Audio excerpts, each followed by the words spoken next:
If you analyze everything people say, psychology says there may be something rare about the way your mind works. Not dramatic, not paranoid, not broken. Rare. Because most people don't listen the way you do. They hear words, respond quickly, and move on. You don't. You notice the pause before someone answers. You notice when their tone doesn't match their words. You notice when they say, "I'm fine," in a way that clearly means they're not. You notice when someone's compliment feels slightly forced, when a joke feels like a hidden insult, when a simple sentence carries more weight than it should. And somewhere along the way, you were probably told that this means you overthink too much, that you read too much into things, that not everything has a hidden meaning, that you should stop analyzing every word people say. But psychology tells a very different story, because often, people who analyze everything others say are not weak thinkers, they're deep thinkers. They're often highly perceptive, emotionally attuned, pattern-oriented, and internally complex in ways that most people never fully understand. The truth is, when your brain pays close attention to language, tone, subtext, contradictions, and emotional signals, it usually isn't doing that randomly. It's doing it because that's how your mind learned to understand the world. And if this description sounds like you, there's a good chance you have at least some of these rare traits. By the end of this video, you may understand yourself in a way you never have before. So let's begin.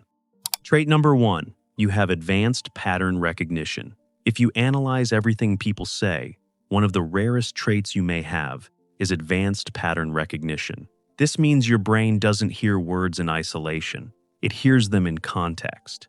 You remember what that person said last week. You compare it to what they're saying now. You notice when their story changes. You notice when their energy shifts. And when their words repeat in a certain pattern, most people hear speech on the surface. They process the moment and move on. But your brain connects dots. It looks for consistency. It scans for mismatches. It tracks patterns in the way people speak, react, avoid, explain, and reveal themselves. That's why a simple sentence can stay in your head for hours.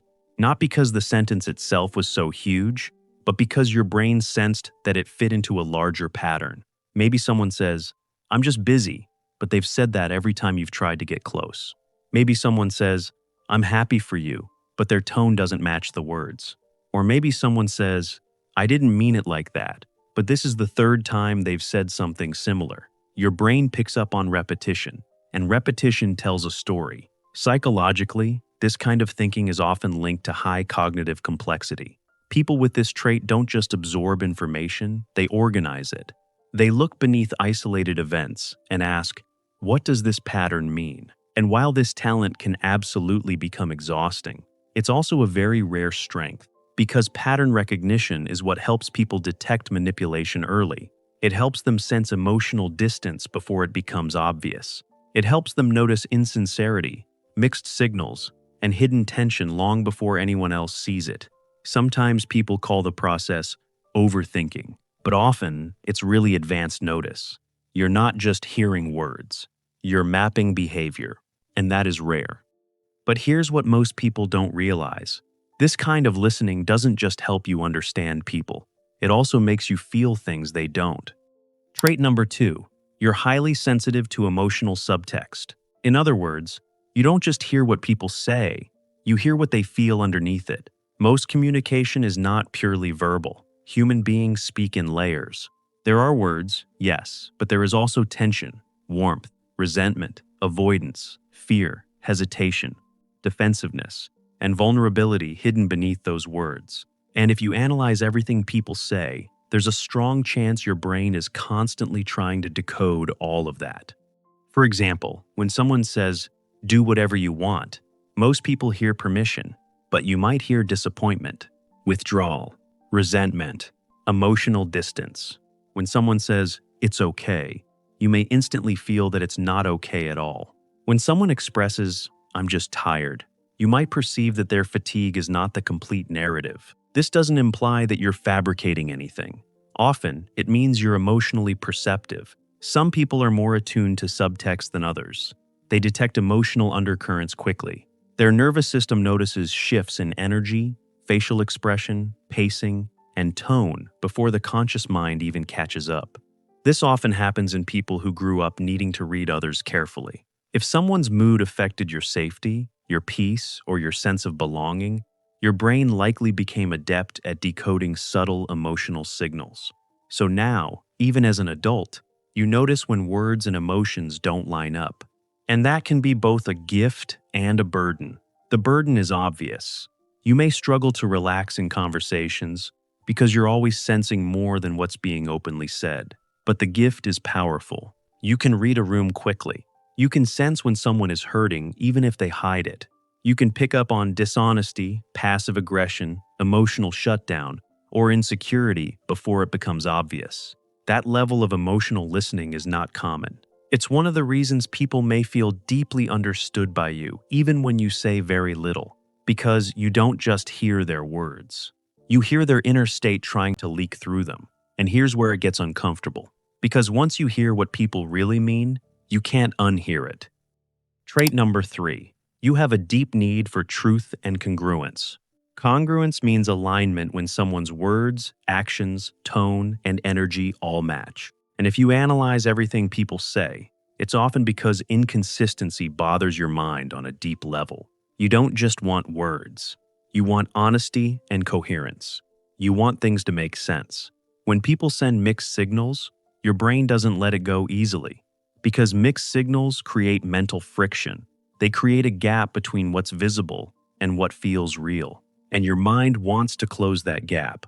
That's why you may replay conversations, trying to understand them.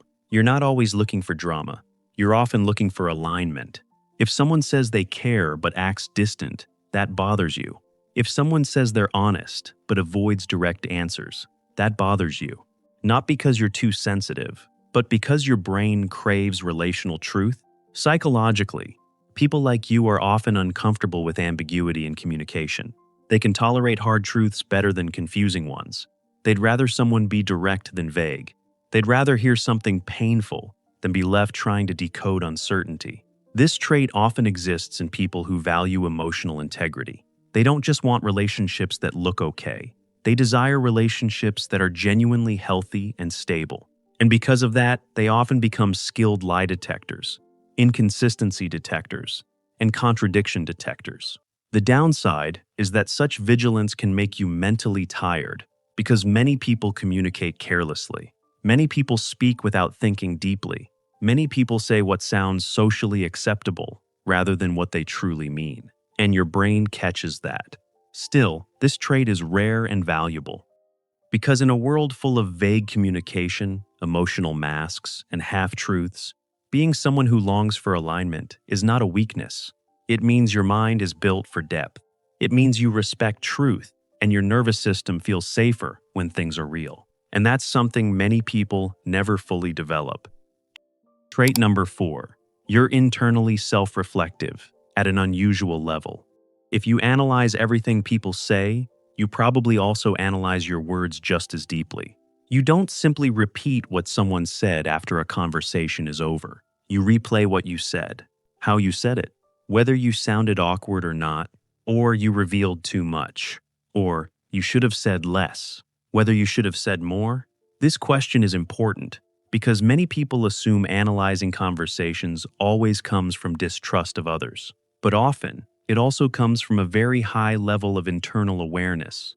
You don't move through conversations blindly. You are aware of your impact.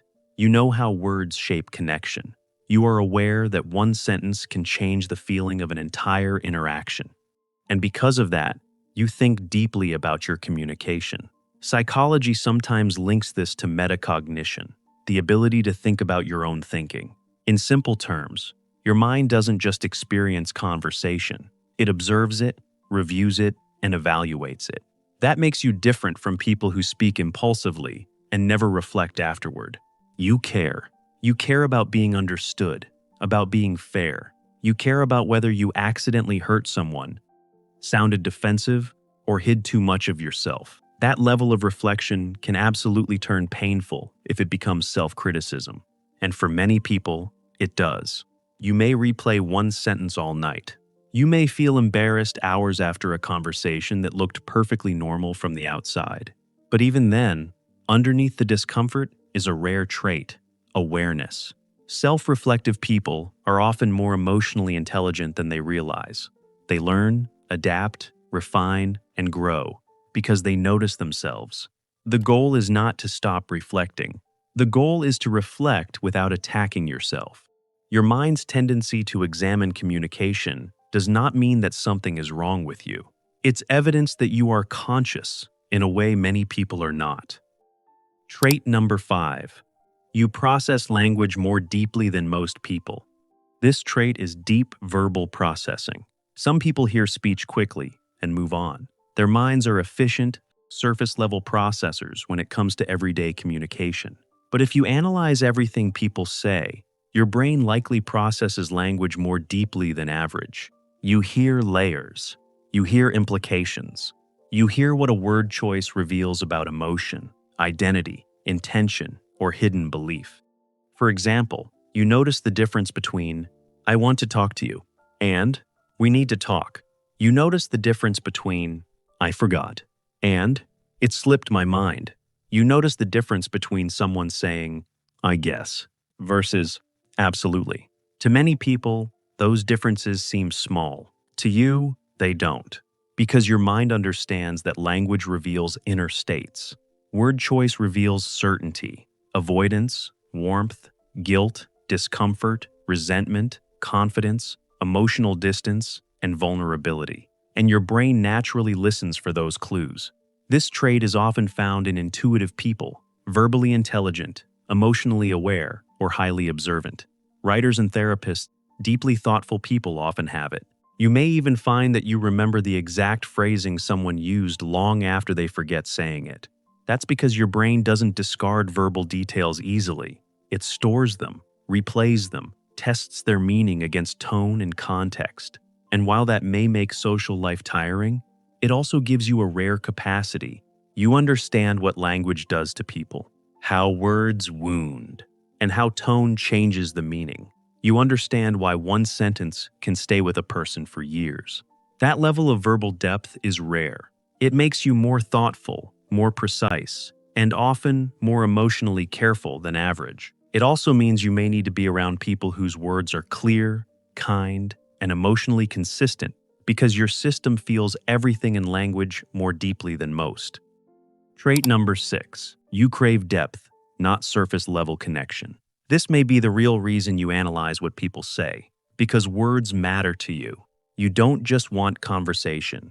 You want meaning, authenticity, emotional truth. You want connection that feels real. And when someone says something vague, shallow, performative, or emotionally disconnected, your mind notices immediately. Not because you're trying to be difficult, but because some part of you is always searching for something deeper. You don't want empty reassurance. You want sincerity. You don't want perfect wording. You want truth. That is why you may spend so much time analyzing what people say. Because for you, communication is never just communication. It's about intimacy, trust, clarity, and emotional safety. It's the difference between feeling connected and feeling unseen. Psychologically, people who crave depth often struggle in environments where communication is shallow, inconsistent, or emotionally lazy. They feel confused by people who avoid emotional honesty. They feel disconnected in relationships where words are plentiful, but truth is missing. And because of that, they listen cautiously. They are always asking, consciously or unconsciously, is this real? Can I trust this? Is this person emotionally present? Do they mean what they say? That level of inner depth is rare. It means you weren't built for superficiality. It means your mind is searching for something genuine. It means you don't just want to be around people. You want to feel them, know them, understand them, and be understood in return. That's not a flaw. That's emotional depth. And yes, it can make life harder in a world full of casual words and inconsistent people. But it also means that when you do find real connection, you value it in a way most people never will. So if you analyze everything people say, you're not crazy. You're not too much of a problem. You're not weak for noticing what other people miss. In many cases, you may simply have a rare combination of traits that I mentioned. These traits can make life exhausting occasionally. They can make communication feel heavier. They can make relationships more confusing, and it can be difficult to stop replaying conversations once they've ended. But they also make you insightful, perceptive, emotionally intelligent, and far more aware than most people realize. The key is learning the difference between insight and fear. Sometimes your mind is noticing something real. It's scanning for danger because it learned to protect you. Sometimes it's searching for clarity because truth matters deeply to you. And when you understand that, you stop treating your mind like an enemy. You start listening to it with wisdom. The goal isn't to become someone who notices nothing. The goal is to become someone who notices deeply, without drowning in every detail. Someone who can read between the lines, but also know when to rest. Someone who can sense subtext, but also know when not everything needs decoding. So if this video resonated with you, maybe it's because you've spent years thinking something was wrong with you, when in reality, your mind was simply built to hear what others miss. And that kind of mind is rare. If one of these 7 traits felt especially true for you, let me know in the comments. And if this video made you feel seen, subscribe, because there's a lot more to uncover about the deeper patterns of the human mind. Until next time, remember this. You're not overanalyzing because you're broken. You analyze because your mind is deep, and depth, in the right hands, becomes power.